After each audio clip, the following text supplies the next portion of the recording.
오늘 38번째 시간입니다. 오늘 우리가 읽어가는 내용은 이 고린도전서 16장 이제 마지막 부분을 우리가 함께 읽는데, 이 16장의 내용에서는 사도의 권고하는 내용들이 나타나고요. 그리고 사도가 부탁하는 그런 내용들이 편지의 말미에 표현이 되고 있습니다. 오늘 우리가 읽은 1절로부터 12절 이 말씀은 예루살렘 교회를 연보하는 문제에 대해서 사도가 권면하는 내용, 이게 소개가 되고요. 사도가 이 고린도 교회를 방문하고자 하는 그 계획을 이렇게 말합니다. 그리고 그의 곁에 있는 동역자들에 대한 간략한 소개, 디모데라고 하는 인물, 그리고 아볼로라고 하는 인물에 대한 소개가 등장하고 있습니다. 먼저 우리가 본문 가운데 1절로부터 4절의 내용을 보면 연보에 대한 교훈, 그것을 우리가 살펴보게 됩니다. 연보라고 하는 말은 오늘날 쉽게 얘기하면 헌금이라 생각하시면 될 겁니다. 헌금을 연보라는 말로 표현을 했어요. 아마 이 고린도 교회 성도들이 사도 바울에게 물었던 몇 가지 질문 중에 역시 또 한 가지의 문제라는 것을 우리가 알게 됩니다. 1절 말씀에 보면은 뭐라고 사도가 표현하냐면, 성도를 위하는 연보에 관하여는 내가 갈라디아 교회들에게 명한 것 같이 그렇게 하라, 이렇게 권하죠. 무엇에 관하여는 이런 표현을 사용할 때는 바울 사도가 그냥 표현한 것이 아니라 이미 고린도 교회에서 요청하고 있는 어떤 문제에 대해서 사도가 답변하는 형식을 취할 때 무엇에 관하여는 이렇게 하도록 해라, 이렇게 말하는 형식을 취합니다. 그래서 이 연보에 관한 문제도 고린도 교회 성도들이 물었던 물음이고, 그에 대한 사도의 답변 내용이 4절까지 표현이 되고 있습니다.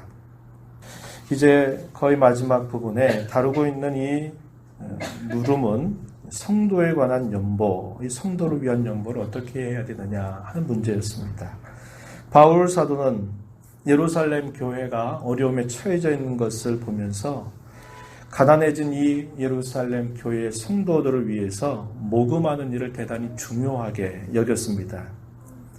예루살렘 교회를 통해서 주의 복음이 유대와 사마리아 이 지역으로 해서 로마 제국 전역에 이 복음이 전파되는 일들이 있었기 때문에 예루살렘 교회는 마치 모교회와 같은 그런 교회였어요. 그래서 이 교회가 어려움에 처해졌다고 소식을 듣고는 바울 사도는 여러 교회들에게 부탁을 해서 우리가 함께 이 교회를 도와야 된다, 이런 마음을 표현하였습니다. 그것도 아마 우리가 충분히 생각해 볼 수 있는 것은 예루살렘의 주위에 사는 사람들은 대부분이 유대인들입니다. 유대인들인데 그 유대인들은 두 부류로 갈라지게 되죠. 하나는 여전히 구약의 종교에 매여 있는 유대 종교에 속해 있는 대부분의 사람들, 그리고 예루살렘 교회에 복음이 전파되면서 유대인인데 이제 그리스도인으로 개종한 사람들이 모여 있어요. 그런데 비율로 따지게 되면 소수라고 하는 겁니다. 다수에 의해서 환대받지 못하는 그런 일이 있게 되니까 시간이 흘러가면서 예루살렘 교회는 여러 가지 이런 경제적인 어려움을 만나게 된 것입니다. 그래서 바울 사도는 예루살렘 교회를 도와야 된다 하는 것을 대단히 중요하게 여기면서 여러 교회들에게 그걸 부탁을 했던 것입니다. 예루살렘 교회에 빚을 지고 있다고 하는 것뿐만 아니라 사도의 마음속에는 단순히 지역에 있는 교회만이 주님의 교회가 아니라 그 지역의 교회를 뛰어넘어서 더 큰 주님의 교회를 위하는 자세가 스며 있다는 것을 보여줍니다. 뿐만 아니라 이러한 사도의 마음에는 유대인들에 대한 이방인들의 연대감, 이것도 표현하는 뜻이 있다는 겁니다. 유대인과 이방인은 서로가 원수처럼 여겼던 그런 민족들이었습니다. 그런데 예수 그리스도의 화해의 복음, 화평의 복음을 통해서 유대인과 이방인의 장벽이 무너지게 되고 모두가 다 주 안에서 한 형제와 자매라고 하는 사실을 분명하게 강조한 것입니다. 그래서 바울 사도는 이때가 유대에 있는 이 그리스도인들의 어려움을 우리가 함께 형제된 자들로서 비록 이방인이지만 그들의 어려움을 함께 우리가 짊어져 주는 자세를 가져야 된다. 그래서 우리와 여러분들은, 당신들은 곧 하나다, 한 가족이다, 한 형제다라는 것을 표현하기를 원했던 것입니다. 그래서 이 부분에 대해서 대단히 중요하게 생각했던 것이죠. 사도는 이러한 문제에 대해서 갈라디아 교회에게 이미 명령한 것처럼 그렇게 하라, 이렇게 상기시켜 줍니다. 사도는 매주 첫날, 오늘날로 말하면 주일입니다. 주일에 자신의 수입에 따라서 자기가 얻는 수입에 비례해서 연보를 해서, 헌금을 해서 그것을 모아두라고 이렇게 권했습니다. 주일날 예배하러 모일 때 헌금을 하되 자신의 수입에 비례해서 드리고 그것을 잘 모아두라, 이렇게 말하는 것입니다. 그래서 우리가 이 말씀을 통해서 봐도 초대교회 성도들이 언제 예배했는가 하는 것을 우리는 알게 됩니다. 그래서 오늘날 여전히 안식교에 머물러 있는 사람들은 제7일이 예배하는 날인데 왜 너희는 주일날 예배하고 안식일을 지키지 않느냐라고 하는 말에 대해서 이미 초대교회의 그러한 예배의 시간이 안식일이 아닌 매주의 첫날로 옮겨졌다는 것을 보여주는 겁니다. 그래서 주일날에 그들이 자기가 받는 수입에 비례해서 헌금을 해서 그것을 차곡차곡 모아두라고 권면하고 있습니다. 그렇게 함으로써 사도가 방문하게 될 때 갑자기 여러분 어려움에 처해져 있는 예루살렘 교회를 위해서 우리가 함께 좀 헌금을 하십시다, 이 말을 듣고 주머니 있는 거 그저 손에 잡히는 대로 이렇게 해가지고 연보하지 않도록 말을 한 것입니다.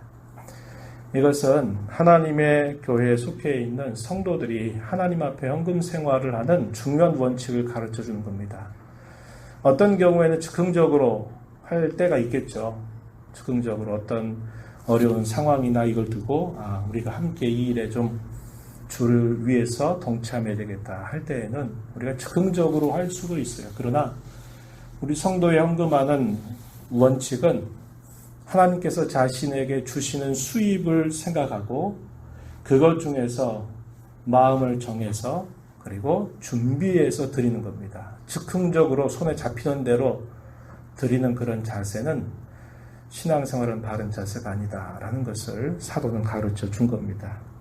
이렇게 미리 편지를 통해서 이야기함으로써 하나님 앞에 드리는 것이 그저 자기 기분과 자기 상황에 따라서 그저 즉흥적으로 하는 일이 되지 않도록 사도는 이것을 매 주일마다 준비해서 이것을 잘 모아두어 해서 이것이 하나님께 받으실 만한 것이 되도록 이렇게 말을 하게 된 것입니다. 그런 다음 사도가 방문할 때 이들이 인정한 사람에게 자신이 편지를 써 주어가지고 그 편지를 가지고 그 사람이 예루살렘에 연보한 것을 모아 가지고 가게 하든지 아니면 사도 자신이 동행을 해서 그 사람들과 함께 예루살렘에 가지고 가겠다라고 이렇게 말합니다. 우리가 읽은 말씀 가운데 4절 한번 보세요. 4절 3절 4절 한번 같이 보겠습니다. 내가 이럴 때에 너희가 인정한 사람에게 편지를 주어, 누가 편지를 준다는 겁니까? 그 사람에게 바울이 편지를 주겠다는 거죠. 소개 편지를 써주겠다는 겁니다. 이것은 고린도 교회에서 모은 연보로서 예루살렘 교회의 어려움을 함께 나누겠다 하는 이런 내용들을 써서 보내겠다, 그런 말이죠.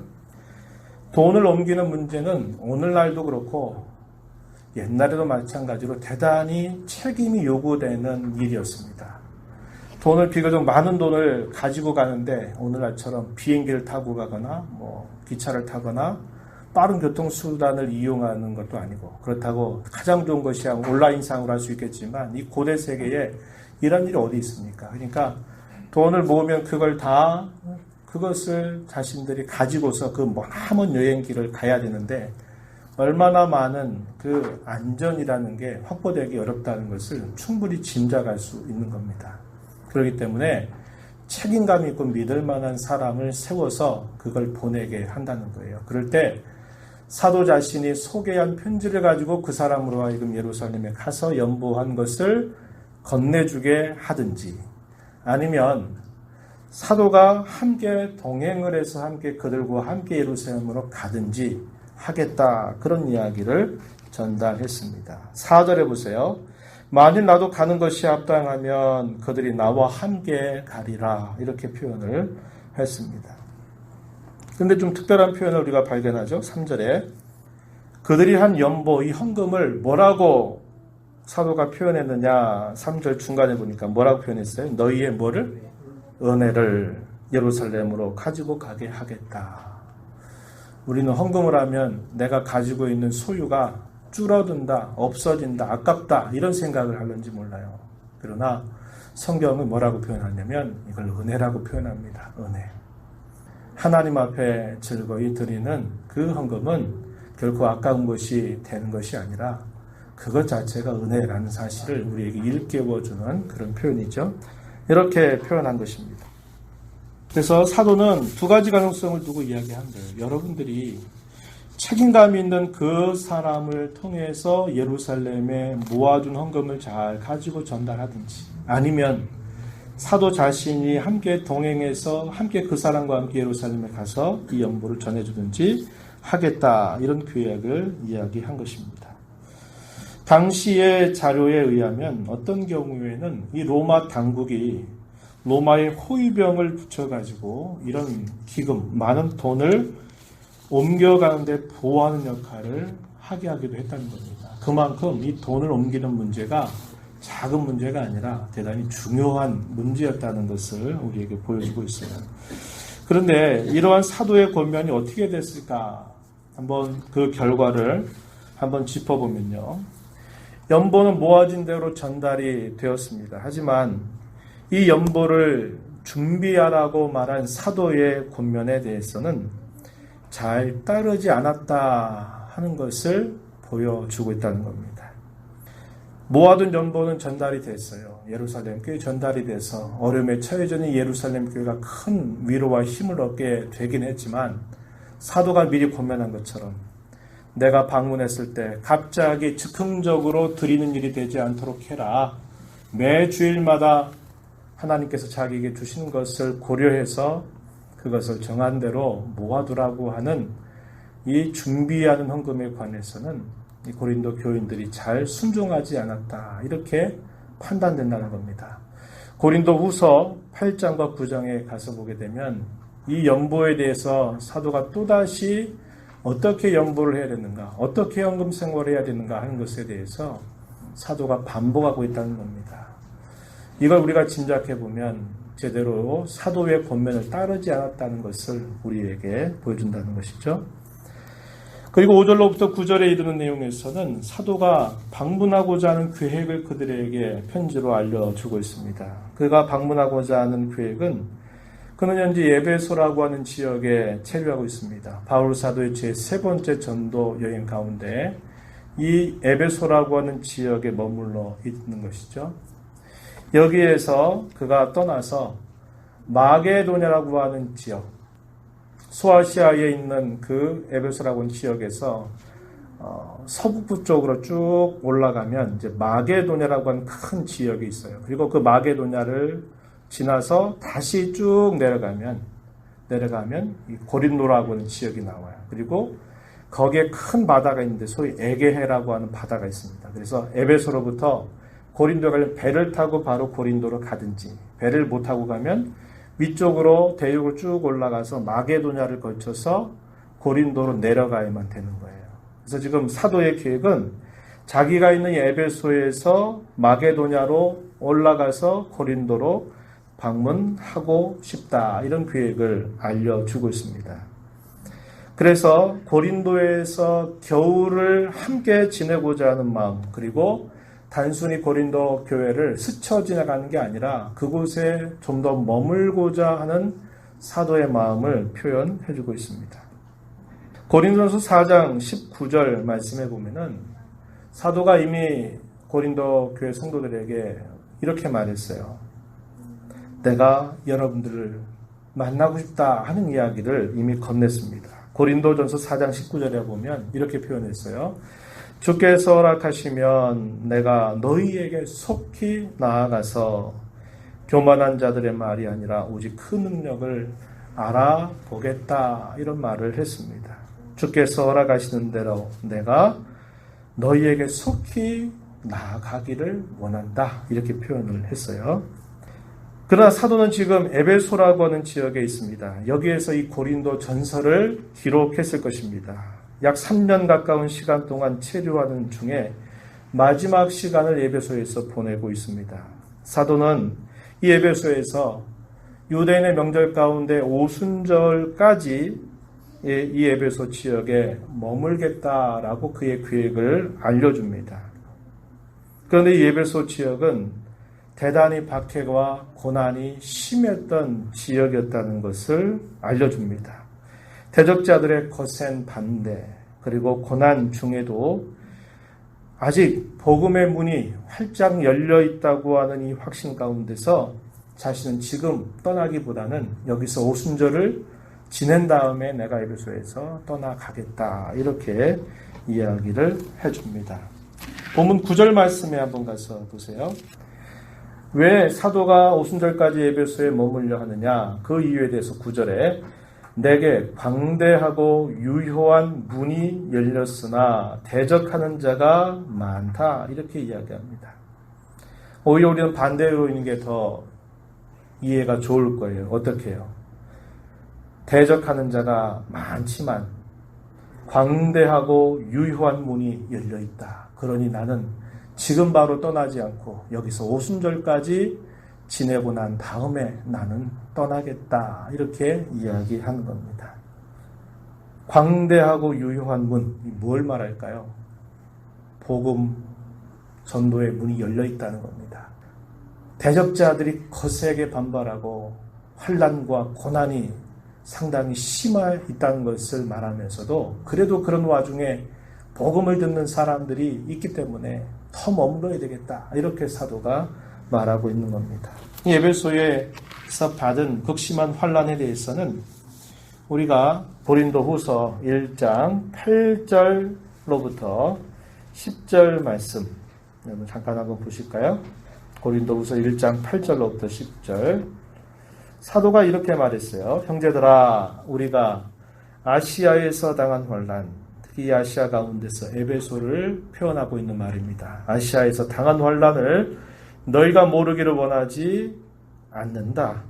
심에 겹도록 심한 고난을 당해서 살 소망까지 끊어졌다. 우리는 우리 자신이 사형 선고를 받은 줄 알았다. 왜냐? 우리로 자기를 의지하지 말고 오직 죽은 자를 다시 살리신 하나님만 의지하게 하려 하십니다. 그가 이같이 큰 사망에서 우리를 지금껏 건져 주셨고 지금도 건져 주실 것이고 앞으로도 건져 주시기를 그에게 바란다. 이렇게 말했습니다. 여기서 아시아에서 당한 이 환난에 대해서는 바로 이 에베소 지역의 극심한 반대 이것을 우리에게 떠올려주는 표현이라는 거죠. 그래서 이런 극심한 반대가 있지만 그래도 여전히 복음을 받는 사람들이 있기 때문에 나는 지금 떠날 수 없다. 이렇게 말하는 겁니다. 본성적으로 고난당하는 걸 좋아하는 사람은 없어요. 그러나 바울 사도는 자기의 본성에는 빨리 떠나고 싶은 마음이 있지만 그러나 복음을 받는 그 사람들, 그 극심한 환난 중에 고난 가운데 복음을 받는 사람들이 있기 때문에 나는 이곳에서 지금 떠날 수 없다. 이렇게 사도가 말해주고 있는 겁니다. 그런데 이 말이 빨리 사도가 와주기를 바라는 고린도 교인들에게는 어떻게 들릴까요? 별로 안 좋게 들리는 거예요. 좀 빨리 좀 와달라고 하는데 또 거기서 지체하고 온단 말인가? 이런 서운한 마음이 들 수 있는 겁니다.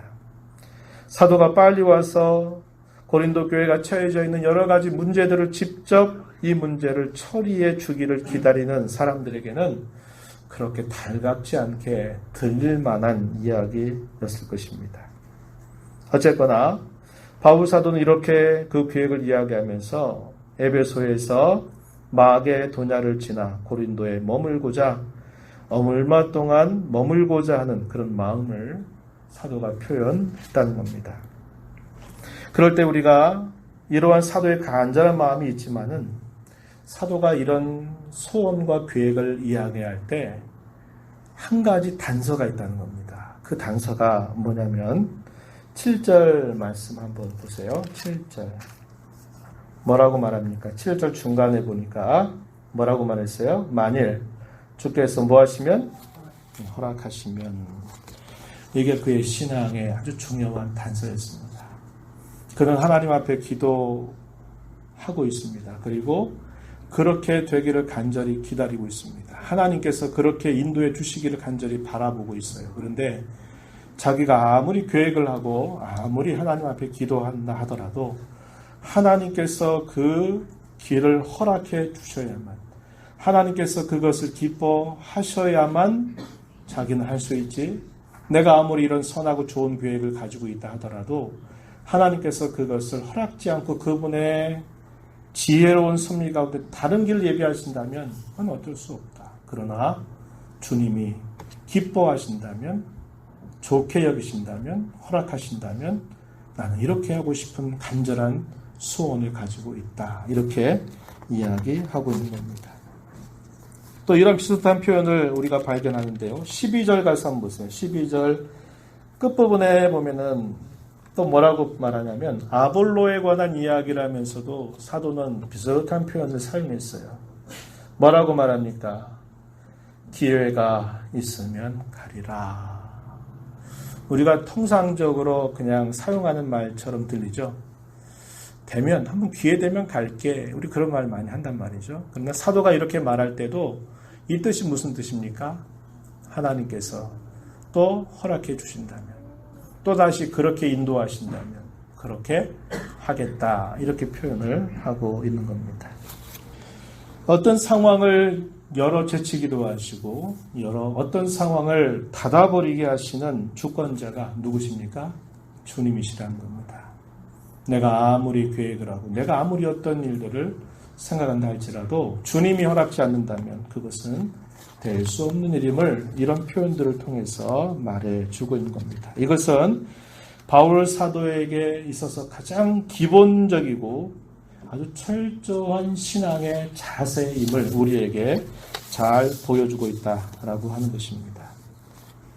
그리고 이제 우리가 읽은 뒷부분 10절로부터 12절에 이런 내용은 디모데와 아볼로에 대한 설명이 덧붙여지는데 이들에 대해서 사도가 뭐라고 말하는가 하는 것을 우리가 이제 살펴보게 됩니다. 이들과의 관계는 굉장히 좋은 동역자 관계라는 것을 보여주고 있다는 겁니다.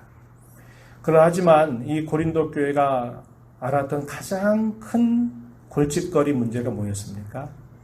분쟁, 다툼, 시기, 분열의 문제였다고 하는 겁니다. 어떤 사람은 나는 바울에게서 배웠다. 어떤 사람은 나는 베드로에게서 배웠다. 어떤 사람은 아볼로에게서 배웠다 그러면서 누가 더 잘 배웠냐, 누가 더 훌륭하냐 하는 문제 가지고 서로 유유상종의 태도를 보였던 겁니다. 그래서 바울에게 모여든 사람, 게바에게서 모여든 사람, 아볼로에게 모여든 사람, 이것도 저것도 아닌 사람들은 그리스도에게 배웠다 그래가지고 또 모였단 말이죠. 이런 사도의 표현 속에서 당시 고린도 교회가 앓고 있는 골칫거리 같은 이 문제에 대해서 사도는 전혀 다른 태도를 취하고 있다는 것을 보여주는 것입니다. 디모데에 관해서 한 말, 그 표현이 본문 속에서 나타나는데요. 본문 10절과 11절에 대해서는 디모데에 대해서 이야기합니다. 디모데를 이미 보냈어요. 고린도전서 4장 17절 말씀에 보면은 바울 사도가 이렇게 말했습니다. 내가 주 안에서 내 사랑하고 신실한 아들 디모데를 너희에게 보내었으니 그가 너희로 하여금 그리스도 예수 안에서 나의 행사 곧 내가 각처 각 교회에서 가르치는 것을 생각나게 할 것이다. 이렇게 말했습니다. 이미 에베소에서 그와 함께 있었던 디모데를 고린도 교회에 먼저 보냈어요. 그래서 이미 디모데는 이 고린도 교회를 향해서 가고 있었단 말이죠. 사도가 말하는 겁니다. 디모데가 여러분들에게 찾아갈 것인데 그를 조심해 해서 두려움이 없이 너희 가운데 있도록 해달라라고 당부합니다. 그리고 그는 자신과 같이 주의 일에 참으로 힘쓰는 자다라고 그를 인정해주고 있다는 겁니다. 그를 멸시하지 말고 그가 그곳에 있을 동안 평안히 그를 영접하고 그가 다시 사도 자신에게로 돌아오게 해달라라고 하는 부탁의 내용을 전달합니다. 형제들과 함께 오기를 기다리겠다라고 사도가 표현해주고 있어요. 11절 말씀 보세요. 그러므로 누구든지 그를 멸시하지 말고 평안히 보내어 내게로 오게 하라. 나는 그가 형제들과 함께 오기를 기다리노라. 이렇게 표현했습니다. 얼마 있으면 고린도 교회 디모데가 도착할 것입니다. 근데 사도가 먼 염려가 되는 겁니다. 왜 그럴까요? 사도 자신에 대해서 적대감을 가지고 있는 교인들이 있었다고 하는 겁니다. 그러면 이 적대감을 가지고 있는 이 교인들은 어떻게 할까요? 사도에 대한 적대감을 누구에게 나타낼까요? 그가 소중하게 여기는 동역자에게 나타내서 봐라. 내가 당신에 대해서 가는 이 마음을 내가 이렇게 표현하겠다. 이렇게 한단 말이죠. 이게 사람의 악한 심리가 이렇게 발동하게 된다는 말이죠. 친구를 홀대하고 친구를 업신여김으로써 바로 내가 당신을 싫어한다고 하는 것을 표하는 이런 일들이 있을 수 있다는 것을 사도가 내다보고서는 그를 잘 영접해 주어라. 이렇게 부탁을 하고 있다는 것입니다. 그리고 이제 아볼로에 대해서 우리가 읽은 12절에 표현되어 있는데 이 아볼로에 대해서 뭐라고 말하느냐. 기회가 있다면 하나님께서 허락하신다면 여러분들에게 가게 될 것이다 라고 이렇게 알려줍니다. 우리가 고린도 전서 초반에서 살펴본 것처럼 아볼로라고 한 사람이 고린도 교회를 어느 정도 목회를 했습니다. 그렇기 때문에 아볼로를 따르는 사람들이 생겨났어요. 그래서 우리는 아볼로파다 스스로 자처하면서 분열에 함께 동참했던 움직임이 있었던 겁니다. 그래서 그들 가운데는 아볼로가 좀 왔으면 하는 마음을 가지고 있었기도 했을 거예요. 바울 사도는 뭐라고 표현했느냐. 아볼로에게 자주 그에게 권했다라고 이야기합니다. 12절에 보세요. 아볼로에 대하여는 그에게 형제들과 함께 너희에게 가라고 내가 많이 권하였다. 이렇게 이야기합니다. 바울 사도의 마음은 아볼로나 디모데나 그 어느 누구나 다 하나님의 동역자라고 생각하는 것입니다. 이들은 함께 주의 일에 힘쓰는 자들이고 다 그들을 하나님의 사람들로 세우기 위해 수고하는 일꾼들이라고 하는 생각이 변함이 없어요. 다만 이 고린도 교인들은 그 가운데서 누가 더 잘났다, 누가 더 잘한다, 누가 더 어떻다 하는 것을 따져가면서 서로 분열을 했던 것을 보이고 있었던 것입니다. 바울 사도는 순수한 마음으로 아볼로를 여러 차례 그곳에 고린도 교회에 방문할 것을 권면했다고 얘기하지만 이 아볼로가 어떠한 뜻을 표현했냐고 말하냐면 12절 끝에 보니까 뭐라고 말합니까? 지금은 갈 뜻이 전혀 없다. 이렇게 답변을 했다는 겁니다. 아볼로의 대답이 그거였어요. 지금은 갈 뜻이 전혀 없다. 하지만 나중에 혹시 기회가 또다시 주어진다면 가겠다라고 이렇게 답변하였다고 이야기해 줍니다. 이 글의 속뜻을 여러분 한번 읽어보실 수 있겠죠?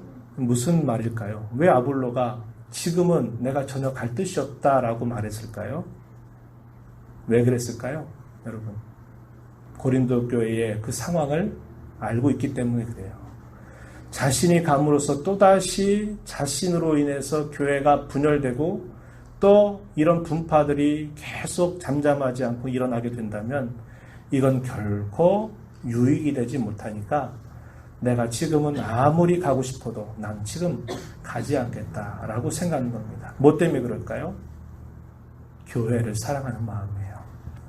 자기의 거취 문제를 스스로 결정할 것도 아니고 사도가 자기에게 권했다면 얼마든지 고치를 결정해서 갈 수 있는 상황이었습니다. 하지만 아볼로는 고린도 교회가 뭐 때문에 진통을 겪고 있는지를 알았기 때문에 아볼로는 내가 지금 가는 것이 주의 교회에 아무런 유익이 되지 못한다고 판단한 겁니다. 내가 지금 갔다가는 또다시 잠잠해지는 그 불에 또 불씨가 돼가지고 또 타오르게 될 것이다 라고 이렇게 판단을 하고서는 아볼로는 나는 지금 절대로 가지 않겠습니다. 이렇게 말해요. 그의 마음속에 어떤 마음이 가득한 겁니까? 교회를 사랑하는 마음, 성도를 사랑하는 마음, 그게 가득 차 있다는 것을 보여주고 있다는 것입니다. 이런 문제가 다 어느 정도 원만하게 해결이 된다면 그때 주께서 가신다면 가겠다라고 말을 했지 지금으로선 내가 갈 때가 아니다라고 판단하고서는 가지 않겠다고 이야기했음을 이 고린도 교인들에게 사도가 알려주고 있는 겁니다.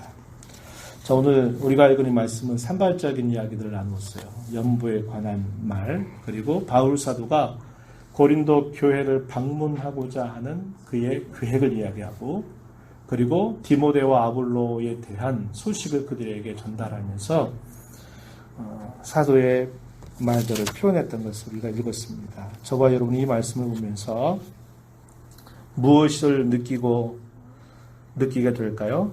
주님의 교회를 향한 사랑, 이것이 잘 나타나고 있다는 것을 우리는 읽게 되는 겁니다. 그들에게 있어서 주님의 교회는 어떤 교회냐? 지교회만을 말하지 않는다는 거예요. 지역에 있는 그 교회만을 하나님의 교회로 보는 게 아니라 그들에게 교회는 지역에 있는 지교회만이 아니라 모든 교회들의 평안과 안전과 성장을 염두에 두고 있다는 것을 보여줍니다. 지교회만이 주님의 교회가 아니라 보다 더 큰 주님의 교회까지도 품고 있는 이들의 마음을 우리가 읽을 수 있다는 겁니다. 예루살렘 교회 성도들이 어려움에 처했다고 하는 소식을 듣고 그들이 힘을 모아서 연보로 모아두는 일, 물론 잘 하지 못했지만 그렇게 하는 일도 뭐가 배어 있는 겁니까?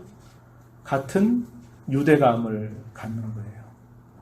예루살렘 교회 자체적으로 알아서 할 것이지 뭐 이렇게 하는 게 아니라 그 교회가 어려움에 처했다는 것을 듣고 우리가 함께 그 어려움을 짊어져야 된다. 이런 마음을 갖는 것도 주의 교회를 향한 사랑이죠. 바울 사도가 이 고린도 교회를 방문하려고 하는 그의 계획도 뭡니까? 이 고린도 교회를 향한 사랑이에요.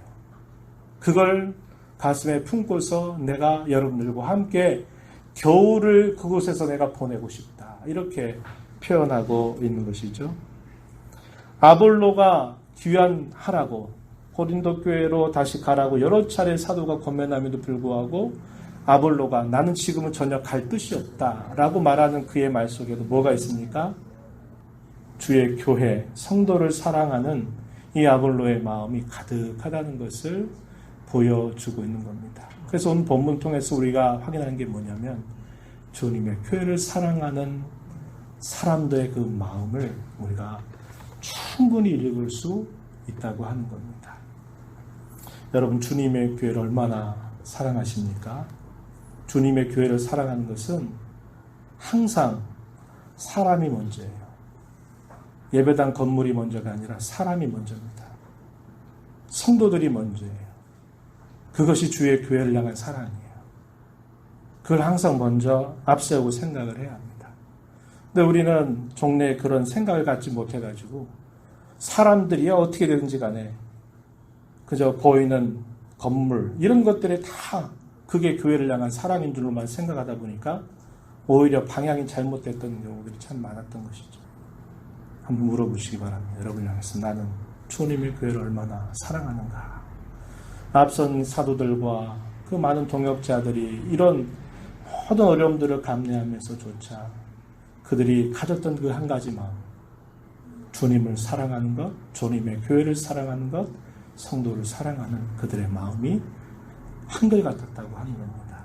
그걸 우리는 다시 한번 확인하고 물어보는 기회가 되어야 좋겠다는 거예요. 또 한 가지는 자신의 뜻과 계획보다도 주의 뜻에 대한 철저하게 의존하는 자세를 우리는 배워야 하겠다고 하는 겁니다. 아까 우리가 읽었고 확인했던 것처럼 사도가 아무리 그 계획이 선하고 주의 뜻에 합한 것이 되고 가장 자신이 볼 때 가장 하나님의 뜻에 맞는 것처럼 보인다 하더라도 그것조차도 주님이 원하셔야만, 주님이 허락해 주셔야만, 주님이 기뻐하셔야만 이게 가능하다라고 말하면서 항상 모든 주권을 주께로 인정해드리는 그런 자세를 갖고 있다고 하는 겁니다. 우리도 이런 신앙의 자세를 배워야 한다는 거죠. 우리의 삶에 대한 주권은 우리 스스로가 결정하는 문제가 아니라 주님의 손에 달려있다고 하는 것을 잊지 말아야 합니다. 그런데 우리가 신앙생활하면서 얼마나 많은 순간 어떻게 합니까? 내가 스스로 내가 다 결정하게 될 때가 많다는 거죠. 신앙의 이름을 빙자하고 주의 이름을 우리가 불러서 뭔가 하는 것처럼 보이는데 결국은 자기 결정, 자기 생각, 자기 경험, 자기 말 이것이 항상 그 자리에 남는 경우가 너무나 많이 있다라고 하는 겁니다. 사도들의 이런 신앙의 기본적인 자세, 그러면서도 가장 철저한 이러한 자세에 대해서도 오늘 우리가 이 말씀 보면서 우리의 모든 결정, 우리의 모든 뜻이 오직 하나님의 주권에 있음을 인정하고 겸손하게 하나님의 뜻을 물으면서 행하기를 다짐하고 힘써가는 저와 여러분 모두가 되기를 진심으로 바랍니다. 하나님 아버지, 오늘도 말씀하신 하나님 앞에 또 저희들을 불러주셔서 말씀 듣는 자로 저희들을 세워주셔서 감사합니다.